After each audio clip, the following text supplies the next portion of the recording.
Welcome back to our channel Janani. శివుని యొక్క లీలలు చాలా విచిత్రంగా ఉంటాయి. పరమశివుడు వివాహం లేకుండా ఎప్పుడు కూడా మంచుకొండలో తపస్సు చేస్తూ ఉన్నాడు. అటువంటి పరమశివుడికే దేవతలు మహర్షులు అందరూ కలిసి వివాహం చేయాల్సి వచ్చింది. అది ఎవరిని? మన జాతి స్త్రీ, మానవ జాతి స్త్రీ. ఆయన దేవజాతి, ఆమె మానవ జాతి.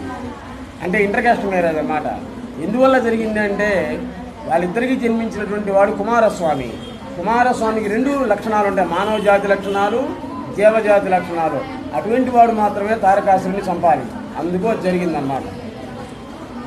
వాటి పరమశివుడి యొక్క లీలలు చాలా విచిత్రంగా ఉంటాయి. ఉదాహరణకి ఒక 2-3 మనం చెప్పుకుందాం. అందులో నెంబర్ 1, ఒకడు ఒక అమ్మాయిని ప్రేమించాడు. ఆ అమ్మాయి కూడా పాపం ప్రేమించింది. ఇద్దరు వివాహం చేసుకోవాలనుకున్నారు. ఇంటి దగ్గర తల్లిదండ్రులు ఒప్పుకోలే.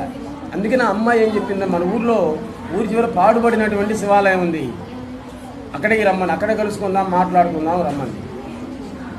ఈ అమ్మాయి పోయింది. ఆ శివాలయం ఎలా ఉంది? మొత్తం ముళ్ళ పొదలతో ఉంది. ఎవరు కూడా శివాలయంలో పూజలు చేసిన వాళ్ళు కాదు. భయం పోవాలంటే పాములు అన్నీ తిరుగుతుంటాయి ఎప్పుడు కూడా. ఎవరైనా పోయి పూజలు చేస్తుంటే అవి రావు. ఒక పాడుపడినటువంటి శివాలయం. ఆ శివాలయం దగ్గరికి పోయింది అమ్మాయి. ముళ్ళ చెట్లు మొత్తం కూడా తొలగించింది. తర్వాత వచ్చారు, ఇద్దరు కూడా కలుసుకున్నారు. ఆ దీపం లేదు అక్కడ. ఏమో పౌటి చెంగు